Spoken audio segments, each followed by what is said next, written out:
சாமி வர சாமி வர போகிறாங்க.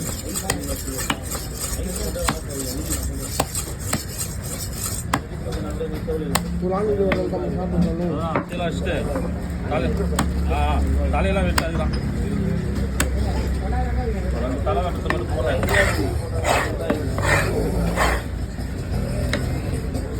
நெருப்பு மாதிரி இருக்கணும் வேலையில்.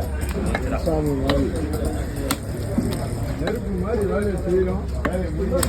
6 மணிக்கு டியூட்டி ஜாயின் பண்ணுறேன்.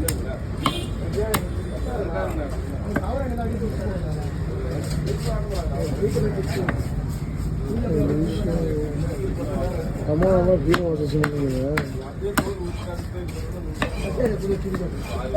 ஃபோட்டோ காமிச்சு வீடியோ காமிச்சு ஃபோட்டோ கிளாஸ் பண்ணி